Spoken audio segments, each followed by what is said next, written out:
تغيير الجلد لا يحدث فقط في الثعابين، ولكنه يحدث في كل الكائنات الحية تقريبا بما فيهم الإنسان. تغيير جلد الثعابين له أسباب أنا من صغري زملكاوي، أنا من صغري وأنا بحب الزمالك أكيد يعني أنا زملكاوي من صغري. إمام عاشور بيتصور الصورة اللي هي بالفانيلا الحمراء بتاعت النادي الأهلي برقم دنيا. انت عارفه انا ليه سموني النص؟ النص ده مش كمثري ونص. يا ام جمعه. نعم يا حاج.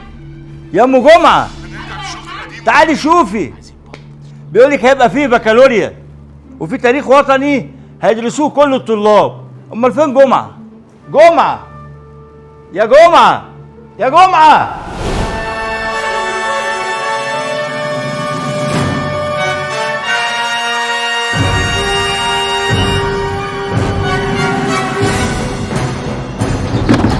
الحمد لله على السلامة يا ريس. الله يسلمك.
اتأخرت شوية بس كنت عارف انك هتيجي.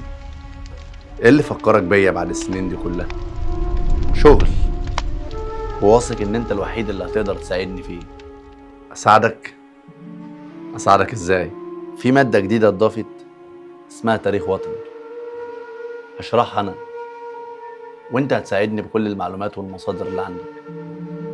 انا عارف مفيش حد اشطر منك في المجال ده.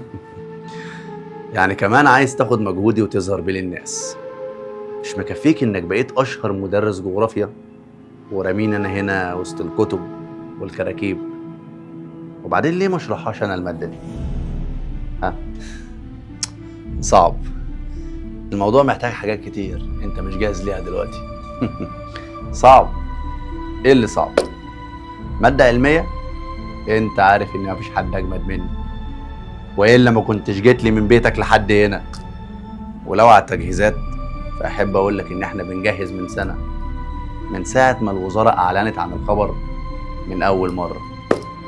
انت اللي نايم في العسل.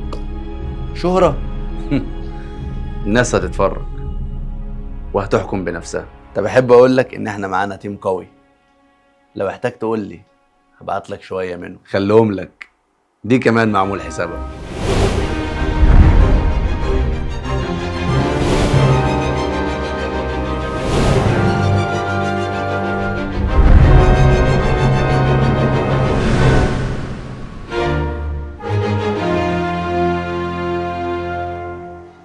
هو ده معاكو؟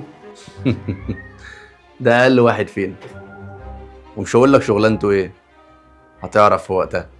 نصيحه، خليك في الجغرافيا وافضل رقم واحد فيها زي ما انت، وسيب لنا التاريخ الوطني، وطلاب اولى وتانية ثانوي هتحكي لك على العظمه اللي هيشوفوها بنفسهم.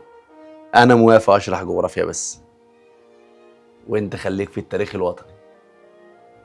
بس كده التحدي بدأ ما بيننا، هنشتغل ونسيب الناس هي اللي تحكم. على الله تطلع قد التحدي، هبهرك. وصدقني اللي هتشوفه السنة دي ما حصلش قبل كده ولا هيحصل.